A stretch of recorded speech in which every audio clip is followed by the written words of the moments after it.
आज के इस वीडियो में हम विद्यार्थियों को बहुपद अर्थात पॉलिनोमियल्स के बारे में विस्तार से जानकारी देंगे और यह वीडियो देखने के बाद विद्यार्थियों को इस अध्याय के प्रमुख बिंदुओं, प्रयोग की जाने वाली शब्दावली और नियमों का परिचय भी हो जाएगा। बहुत ही महत्वपूर्ण वीडियो है। वे विद्यार्थी जो गणित पढ़ने में कमज़ोर हैं या जिन्हें लगता है कि हमें गणित कम समझ में आती है, मेरे इस वीडियो में प्रयोग किए गए प्रत्येक शब्द को ध्यान से सुने और समझने का प्रयास करें। यह अध्याय शुरू करने से पहले विद्यार्थियों को जिन शब्दावलियों के बारे में जानकारी होना जरूरी है, उनमें सबसे पहले नाम आता है चर।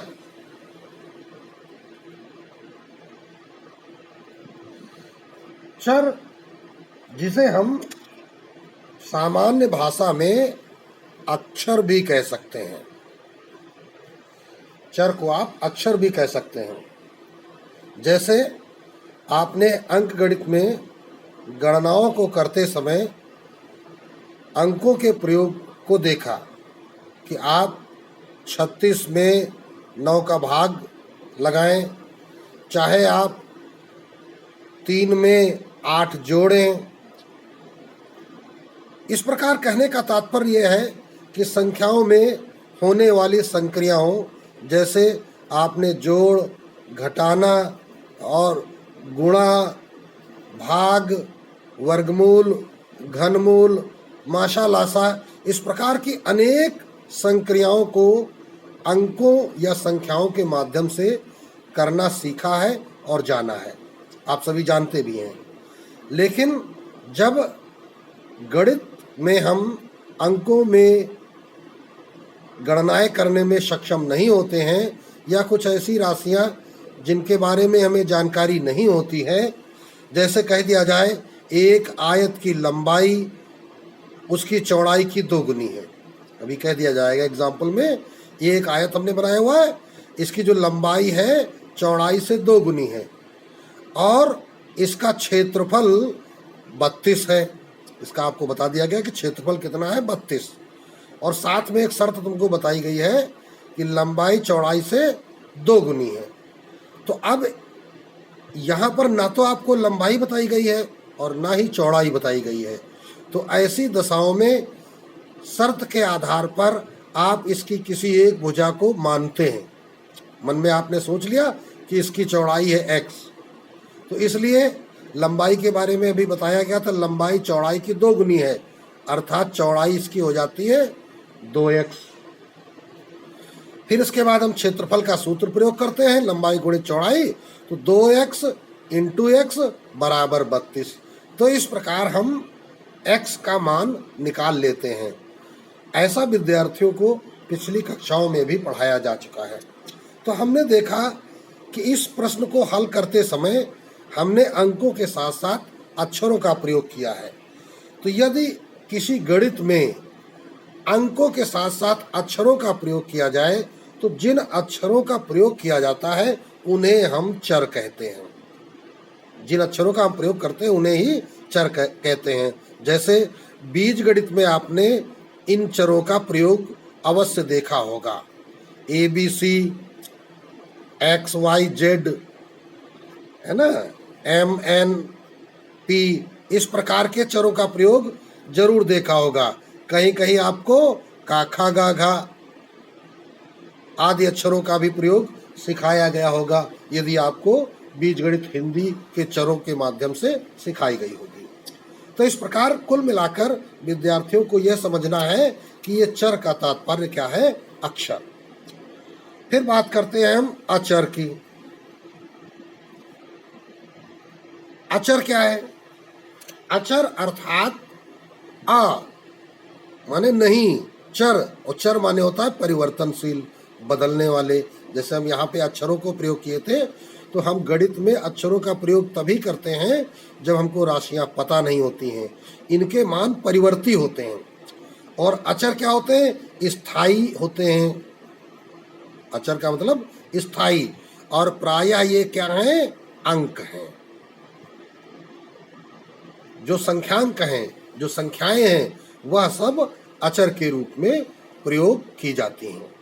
जैसे हमने कहीं लिखा है 7, कहीं लिखा है 3, कहीं लिखा है 48, तो ये क्या है? इनके मान निश्चित हैं, इनकी गणनाएं जो होंगी वो निश्चित हैं, इसलिए ये अचर कहलाते हैं। फिर इसके बाद आता है पद।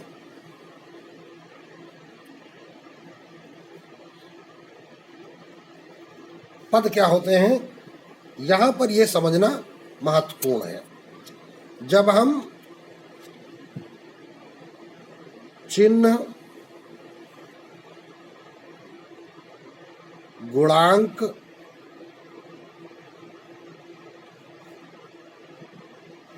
इस गुणांक को ही हम अचर कहते हैं। गुणांक चर रूप में भी हो सकता है। चर और घातांक, ये सारे शब्द मिलकर किसी एक पद का निर्माण करते हैं, किसी एक बीजीय पद का निर्माण करते हैं। जैसे हम एक बीजीय पद यदि लिखें, तो अब हमने लिखा जैसे 3x। अब इस पद में है क्या क्या? अगर आप एक एक बात करें, चिन्ह इसमें क्या है? प्लस, जो कि छिपा हुआ है यहाँ पर। फिर उसके बाद आता है गुणांक, या जिसको हम अचर कह दें। तो अचर पद नहीं है, अचर है जो कि 3 है, या इसको आप अंक भी कह सकते हैं, क्योंकि यहाँ पे हमने गुणांक लिखा हुआ है। आप गुणांक कहें या इसे अंक भी कहें। अंक यहाँ पर 3 है, और चर यहाँ पर x है, और घातांक जो है वो यहाँ पर 1 है। यहाँ पर x की 1 घात है, जो कि छिपी हुई है। तो इस प्रकार इसमें यह एक पद है, और इस पद में हमारे पास चिन्ह भी है, अंक भी है जिसको हम गुणांक कह रहे हैं, चर भी है और घातांक भी है। अब पदों के जो प्रकार कहे जाएंगे, कोई भी पद, जैसे आप एक और पद हम ले लेते हैं, -4x²y। तो अब यहाँ पर देखिए चिन्ह क्या है? माइनस है। गुणांक यहाँ पर 4 के रूप में है, ठीक है। चर यहाँ x और y है, और घातांक यहाँ 2 और 1 है। 1 घात y की है जो छिपी हुई है, और 2 घात x की है जो कि दिख रही है। तो इस प्रकार यहाँ पर हम क्या देख रहे हैं कि किसी पद में क्या क्या होता है, उसका एक चिन्ह होता है। यदि चिन्ह दिखाई पड़ रहा है तो जो है वही है, और यदि चिन्ह नहीं दिखाई पड़ रहा है तो यहाँ पर कहा जाएगा कि यह प्लस चिन्ह है, अंक मिलेगा। कभी कभी ऐसा होगा कि अगर लिख दिया गया है x + y का होल स्क्वायर, इस रूप में आपको एक पद मिल जा रहा है, तो इसका भी चिन्ह, यहाँ पे कोई चिन्ह नहीं है, तो चिन्ह क्या यहाँ पे है? प्लस है। अब इसमें अंक देखो प्रयोग नहीं किया गया है, तो इसमें क्या है? जो गुणांक है ये 1 साइलेंट है, छिपा हुआ है। चर यहाँ पर x और y प्रयोग किए गए हैं, और घातांक यहाँ पर 2 प्रयोग किया गया है। तो इस प्रकार हमने देखा कि हम किसी भी रूप में यदि पद देखते हैं तो पद में हमको निम्न जानकारियाँ मिलती हैं कि किसी पद में क्या क्या रहना है। चिन्ह रहना है, अंक रहना है, अक्षर रहना है, और घातांक रहना है। तो अब हम पदों के जब प्रकार की बात करेंगे, तो पद हमारे जो होते हैं ये 2 प्रकार के, एक तो अचर पद और दूसरे चर पद। अचर पद क्या है? जिनमें केवल अंकों का प्रयोग किया गया, जैसे +7, -8, 18, किसी प्रकार की संख्या जिस पद में केवल चिन्ह और अंक हो, जिस पद में केवल चिन्ह और अंक हो वह अचर पद कहलाता है। और चर पद क्या है? जिसमें ये सारी चीजें हों, जैसे अभी ऊपर तुमने देखे, जैसे तुमने 3x को देखा, -4x² देखा, और क्या देखा? x + y का होल स्क्वायर देखा। तो ये सारे क्या है? चर पद हैं। तो अब आपने पदों को समझा कि पद क्या होते हैं, विस्तार से हमने समझाया। और इन पदों में दो प्रकार के गुण पाए जाते हैं। जब किसी पद में हमको केवल चिन्ह और अंक मिलता है तो वह पद अचर पद कहलाता है, और जब हमें किसी पद में चर का प्रयोग मिलता है, कोई अक्षर मिलता है, तब वह चर पद कहलाता है। अब आगे स्टेप में बढ़ते हैं। अब नंबर आता है व्यंजक का। व्यंजक क्या है? व्यंजक अर्थात पदों का समूह। व्यंजक का मतलब है पदों का समूह। जैसे हमने लिखा x + 7, तो यहाँ पे एक चर पद है और एक अचर पद है। हमने लिखा -3x² + 2x - 6, तो ये पदों का समूह है। कहीं पे लिखा है x + 1/x - 2। अब देखते हैं क्या कि ये एक पदों का समूह है, ये अलग पदों का समूह है, ये अलग पदों का समूह है। तो ये पदों के समूह जब हमको बीजीय स्वरूप में दिखाई पड़ते हैं तब इन्हें हम व्यंजक कहते हैं। ध्यान दे विद्यार्थी कि पदों के समूह जिनमें क्या हो? चर पद भी हो, अचर पद भी हो। और यह जरूरी नहीं है कि चर या अचर ही पद हो या दोनों पद हो। तो यहाँ पर जैसे हमने लिखा कि 3x² - x, पहला पद चर पद है और दूसरा पद भी चर पद है। तो ये क्या हो गया? यह एक व्यंजक है, इसमें अचर पद नहीं है। यहाँ पे देखो अचर पद है, यहाँ अचर पद है, यहाँ अचर पद है, और इसमें अचर पद नहीं है। जैसे हमने लिखा x - y का होल क्यूब। अब देखिए यहाँ पे जब इसका अभी तो यह क्या है? इस ब्रैकेट को हम एक नए अक्षर की भांति समझते हैं, मन में सोच लेते हैं कि एक नए टाइप का चर है। और जब हम इसका विस्तार करेंगे तब यह कई पदों में टूट जाएगा।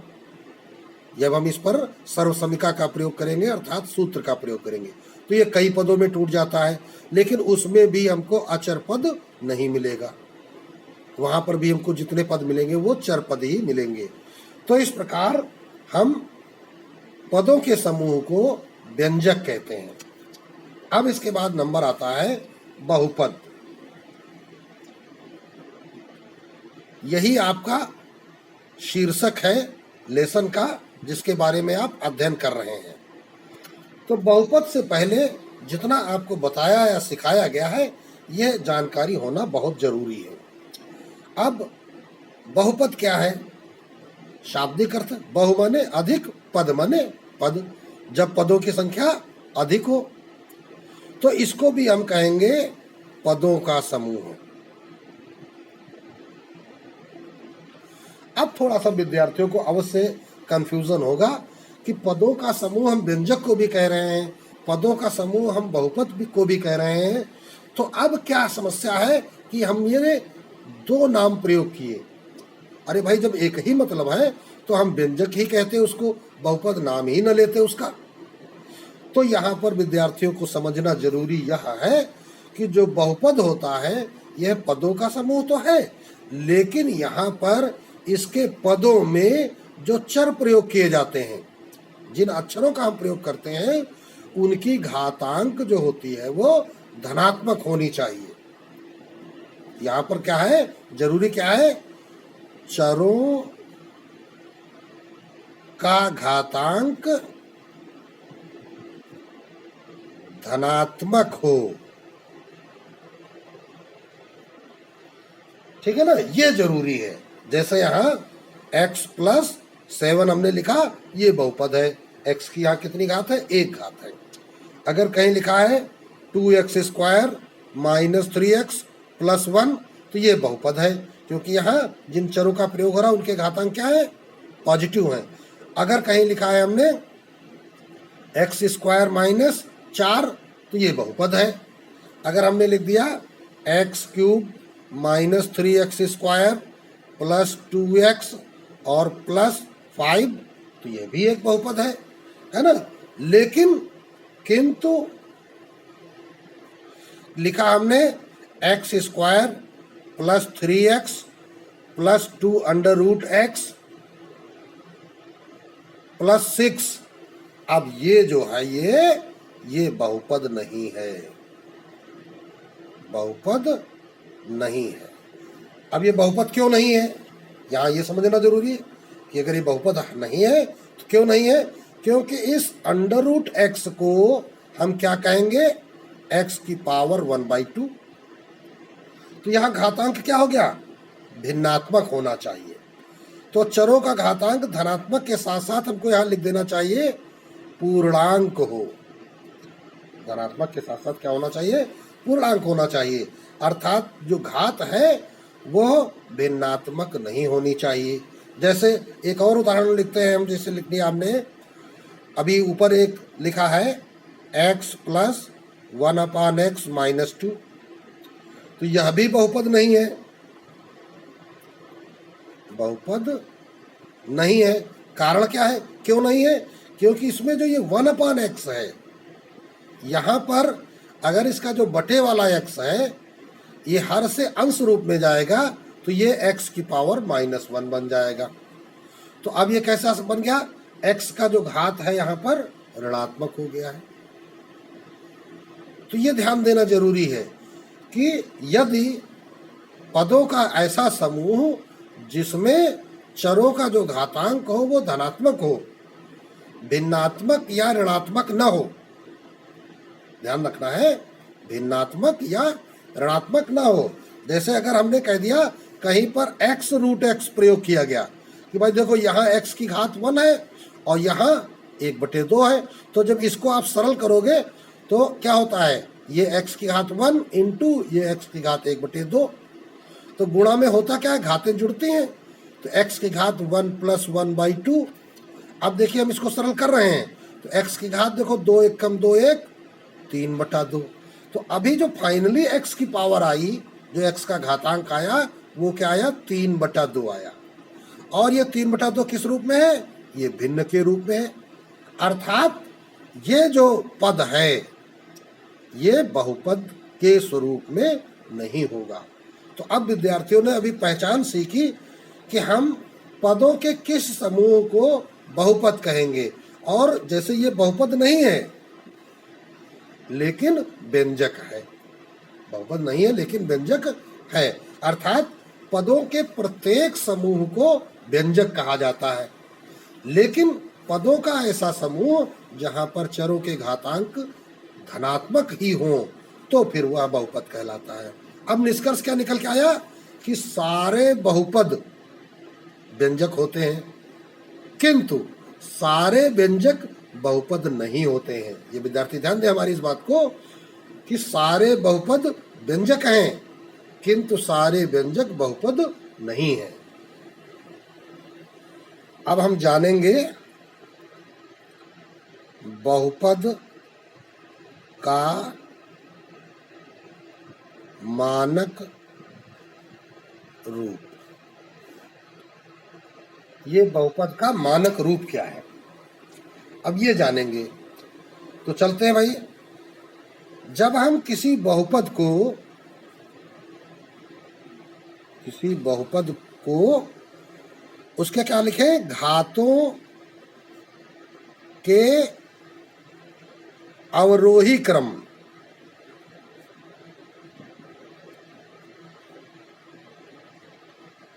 है ना, बहुपद को घातों के अवरोही क्रम में लिखने पर मानक रूप प्राप्त होता है।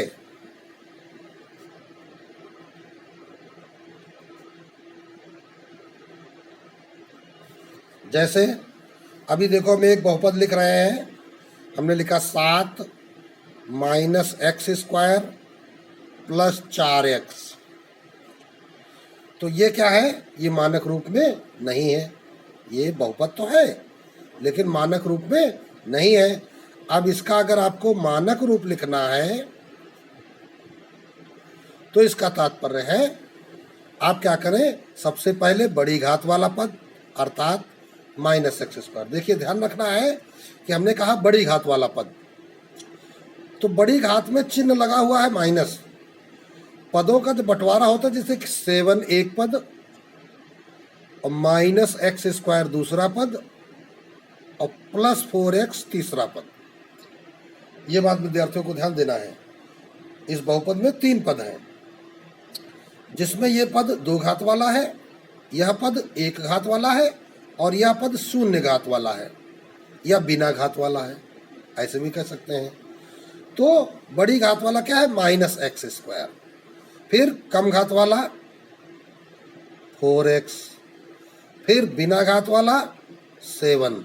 अब देखिए इस बहुपद की शुरुआत यहाँ पर हुई थी 7 से, इसका जो प्लस चिन्ह था वो छिपा हुआ था, लेकिन अब यहाँ पर हम उस चिन्ह को छिपा नहीं सकते। अब हमको यहाँ हुआ चिन्ह दिखाना पड़ेगा, अन्यथा यह 7 जो है इस बहुपद से अलग हो जाता।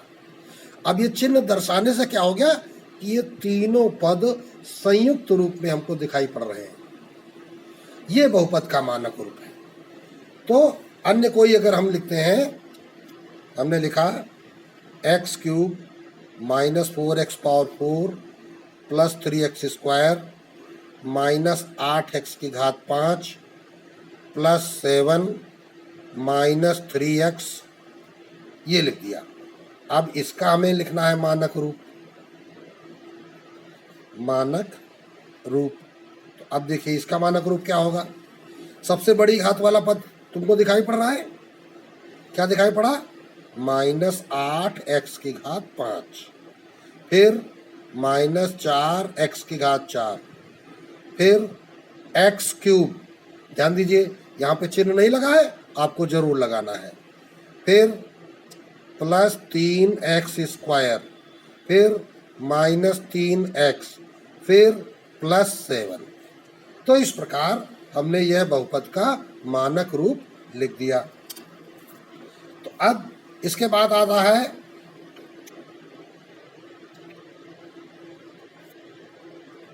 बहुपद की घात। अभी हमने क्या सीखा था, बहुपद का मानक रूप। अब हम सीखने जा रहे हैं बहुपद की घात।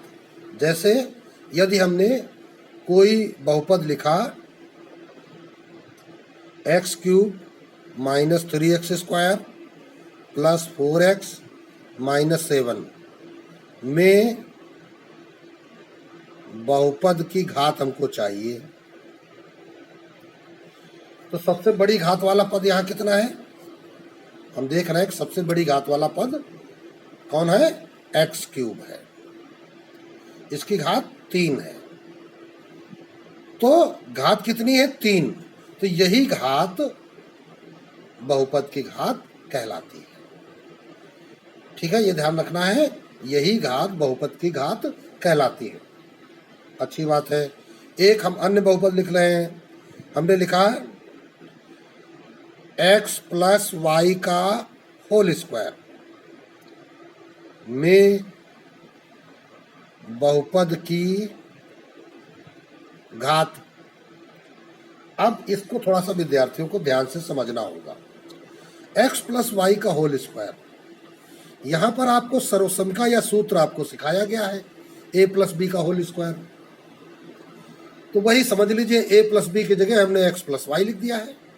तो सूत्र का जब आप प्रयोग करेंगे, इसका विस्तार करेंगे, तो यहाँ पे देखिए क्या निकल के आता है, a square plus b square plus 2ab। अब यहाँ पे देखो 2 घात यहाँ पे है पहले पद में, दूसरे पद में कितनी घात है, 2 घात है, और तीसरे पद में 1 घात x की है और 1 घात y की है। अर्थात इस पद में भी घात कितनी है, 2। ध्यान दीजिए हम क्या कह रहे हैं, किसी बहुपद में अगर हम उसकी घात निकालना चाहें तो हमको प्रत्येक पद की घात देखनी चाहिए, क्योंकि हमारा रिजल्ट क्या होगा, जिस पद की घात सबसे ज्यादा होगी। तो इस प्रकार हमने देखा प्रत्येक पद की घात 2 है, इसलिए बहुपद की घात 2 कहा जाएगा। अब देखिए ये तो हमने विस्तार करके आपको समझाया। आप चाहे तो सीधे सीधे इसका जवाब दे सकते थे। यहाँ पर ये 1 घात वाला पद है, यहाँ पर ये 1 घात वाला पद है, अर्थात इस ब्रैकेट के अंदर घात है 1। यहाँ पर घात कितनी है, 1, और उसका है स्क्वायर, तो 1 घात का स्क्वायर 2 घात तैयार होगा, अर्थात बहुपद की घात 2 ही होगी। अब एक और बहुपद लिखते हैं, 3x³ y square plus 4x² y की पावर 4 माइनस 8x की पावर 4 y की power 3 plus 4x³ y square में बहुपद की घात।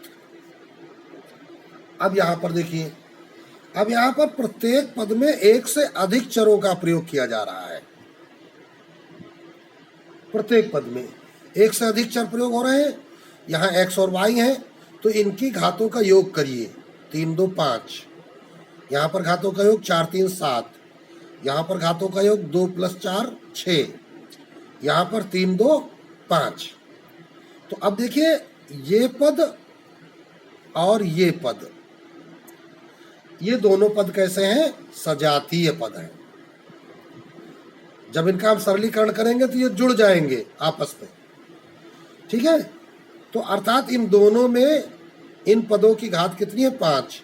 यहाँ पर घात कितनी है, 7, और यहाँ पर 6। तो बड़ी घात वाला पद हमको ये मिला, ये हमारा पद जो है सबसे बड़ी घात वाला है। तो बहुपद की घात कितनी हो गई, 4 + 3 7 हो गई। तो इस प्रकार अब विद्यार्थियों को अच्छे से समझ में आ गया होगा कि किसी बहुपद में हम उसकी घात कैसे निकालते हैं। तो बहुपद में जो अधिकतम घात वाला पद है और उसकी अधिकतम घात जितनी है वही बहुपद की घात कहलाती है। अब बात करते हैं बहुपद के प्रकार। कितने प्रकार के बहुपद आपको देखने को मिलेंगे, तो देखिए सबसे पहले तो यदि आपको कहीं मिल गया रिजल्ट 0, कभी हम कोई गणना कर रहे हैं उसमें परिणाम क्या आ गया, 0, तो 0 में क्या है, या किसी प्रकार हमको ऐसे मिल गया कि 0x² + 0x + 0, और 0 और x² के बीच में चिन्ह कौन सा है, गुणा का। तो ये क्या करेगा, ये सारा को 0 कर देगा। इसी प्रकार 0x को 0 कर देगा, इसी प्रकार इस 0 को भी 0 कर देगा। तो अब हमें इन तीनों 0 का टोटल क्या प्राप्त हुआ, 0। अर्थात यदि किसी बहुपद का प्रत्येक पद 0 हो या उसका गुणांक 0 हो, प्रत्येक पद या गुणांक 0 हो, तो ऐसा बहुपद शून्य बहुपद कहलाता है। समझ में आ गया होगा विद्यार्थियों को कि शून्य बहुपद क्या है, यदि किसी बहुपद का मान 0 है या उसके सभी पदों के गुणांक 0 हो। फिर उसके बाद आता है अचर बहुपद। अचर बहुपद क्या है, जैसे कहीं -3 लिखा है, 7 लिखा है, एक ही पद है और वो भी अंक के रूप में है, तो ये आपका हो गया अचर बहुपद। अच्छा, अब देखिए कहीं लिखा है x प्लस 7। तो ये बहुपद जो तुमको मिल रहा है x प्लस 7, तो इसके दो दृष्टियां हैं। दो दृष्टियां क्या है? एक तो ये यहां पर पदों की संख्या 2 है, ठीक है, तो इसीलिए हम इसको कहते हैं द्विपदीय बहुपद। यहां पर पदों की संख्या कितनी है? 2 है, इसलिए ये हो गया द्विपदीय। इसकी घात 1 और यहां पर x की घात 0। अचर पद में हमेशा x की घात 0 होती है, तो यहां पर अधिकतम घात कितनी है? 1। अब इसको हम एक घातीय या रैखिक बहुपद भी कहते हैं। इसे हम एक घातीय या रैखिक बहुपद भी कहेंगे। अब चलते हैं आगे, देखते हैं। अगर कहीं हमको मिला x² माइनस 5x प्लस 6, तो यहां पर पदों की संख्या 1 2 3, तो ये क्या हो गया? त्रिपदीय। इसका दूसरा एक तरीका है, यहां पर बहुपद की घात कितनी है? 2, ठीक है, तो इसको हम ये भी कहेंगे द्विघातीय या द्विघात बहुपद। तो एक घातीय, द्विघातीय, इधर क्या था? अचर बहुपद, इधर क्या था? शून्य बहुपद। जैसे हमने देखो द्विपदीय देखा, त्रिपदीय देखा, और जब त्रिपदीय द्विपदीय है तो इसके ऊपर एक पदी भी होना चाहिए, तो इस अचर बहुपद को हम एक पदीय भी कह सकते हैं, ठीक। अब इसमें अगर कहीं पर केवल 7x, तो ये क्या हो गया?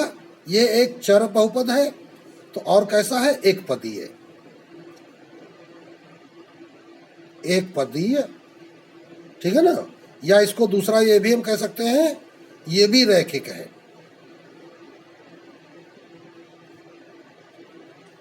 क्योंकि यहां पर चर की घात कितनी है? 1, एक पदीय है। इसी प्रकार अगर हमने लिखा 5x³ minus 8x² plus 6x minus 3, एक बहुपद हमने ये लिखा, तो ये बहुपद कैसा है? 1 2 3 4 चतुष्पदीय है। दूसरे तरीके से इसको हम क्या कहेंगे? त्रिघातीय। इसी प्रकार हम प्रत्येक बहुपद को घातों के अनुसार उसका वर्गीकरण कर सकते हैं और पदों के अनुसार उसका वर्गीकरण कर सकते हैं। तो बहुपद जो होगा, बहुपद का वर्गीकरण दो तरीके से होगा। एक तो घातों के देखकर, घातों के आधार पर, और दूसरा उसका होगा पदों के आधार पर।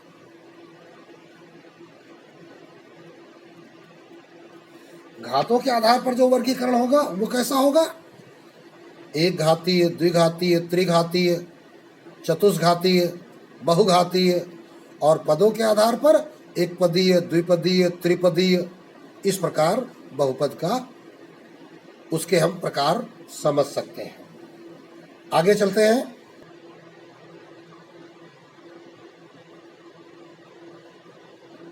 बहुपद के शून्यक, ये बहुत इंपॉर्टेंट है विद्यार्थियों को जानना और समझना।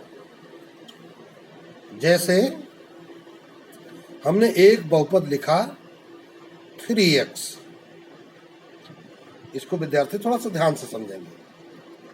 ये एक पदीय बहुपद है, इसमें केवल एक पद है और यहां एक चर का प्रयोग किया गया है। अब यहां पर हम x के स्थान पर कोई ऐसा मान रखें जिससे इस बहुपद का मान शून्य हो जाए। अब क्या करेंगे? हमारे पास उद्देश्य क्या है? चर का ऐसा मान जो उसे शून्य में परिवर्तित कर दे।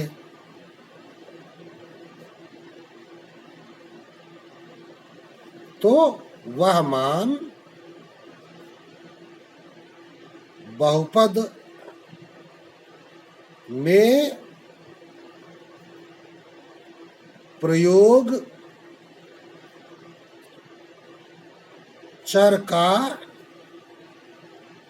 शून्यक कहलाता है, या दूसरे शब्दों में हम कहेंगे बहुपद का शून्य कहलाता है। इतनी बात यहां से हटा दो, बहुपद का शून्य कहलाता है। चलिए, तो 3x में अगर हम x बराबर 0 रखें, यदि x बराबर 0 रखें तो फिर ये 3x बराबर क्या हो जाएगा, 3 × 0 बराबर 0। तो इसका मतलब 3x में शून्य क्या हो गया, 0 हो गया। x बराबर 0 रखने पर ये बहुपद का मान शून्य हो गया ना, तो शून्य क्या हो गया, इसका 0 हो गया। अब आते हैं, हमने एक बहुपद लिया x + 7, तो इसमें x बराबर अगर हम -7 रखें तो क्या होगा, देखिए x की जगह हमने -7 रखा, -7 + 7, ये 7 7 कट गए, आ गया क्या, 0। तो अब क्या लिखेंगे, आता है x + 7 के शून्यक कितना आ गया, -7। इस बहुपद का शून्यक हो गया -7।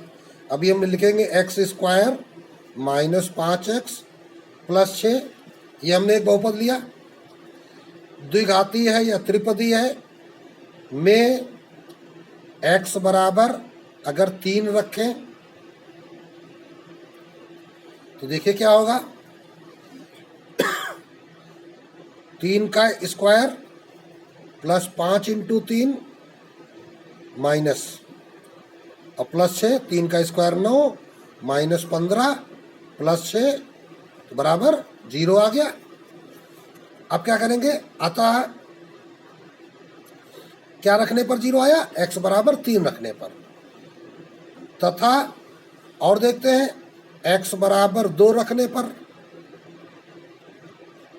तो क्या हो जाएगा, x² -5x + 6 बराबर 2 का स्क्वायर -5 × 2 + 6, तो 4 -5 दूनी 10 + 6, तो ये भी कितना आ गया, 0। 6 4 10 में 10 चला गया 0। तो यहाँ x बराबर 2 रखने पर और x बराबर 3 रखने पर क्या हो रहा है, इस बहुपद का मान शून्य हो जा रहा है। तो अब हम क्या कह सकते हैं, अतः बहुपद x² -5x + 6 के शून्यक क्या क्या निकल के आए, 2, 3। तो इस प्रकार विद्यार्थियों को अब समझ में आ गया होगा कि किसी बहुपद के शून्य क्या होते हैं, कि चर का वह मान रखने पर बहुपद का मान शून्य हो जाए तो वह चर का मान क्या कहलाता है, बहुपद के शून्यक कहलाते हैं। तो इसी प्रकार ये ध्यान रखना है, जितने घात का बहुपद होगा, जैसे 2 घात का है तो फिर शून्यकों की संख्या अधिकतम 2 होगी। यदि 3 घात वाला बहुपद है तो वहां पर शून्यकों की संख्या अधिकतम 3 होगी। अगर 4 घात वाला बहुपद है तो फिर वहां पर शून्यकों की अधिकतम संख्या 4 होगी। अधिकतम संख्या इसलिए कहा जाता है क्योंकि उतने ही अधिक से अधिक मान हो सकते हैं, ठीक है ना, निम्नतम पर प्रतिबंध नहीं है। तो इस प्रकार आज विद्यार्थियों ने बहुपद के बारे में जाना, बहुपद में प्रयोग होने वाली प्रमुख शब्दावलियों को जाना और बहुपद के प्रकार एवं उनके शून्यकों को समझा। इसके बाद आने वाले अन्य नियमों को हम अगले वीडियो में विद्यार्थियों को समझाएंगे। इस वीडियो में समझाए गए प्रत्येक शब्द को बारीकी से विद्यार्थी ध्यान दें और उन्हें समझे, तैयार करें।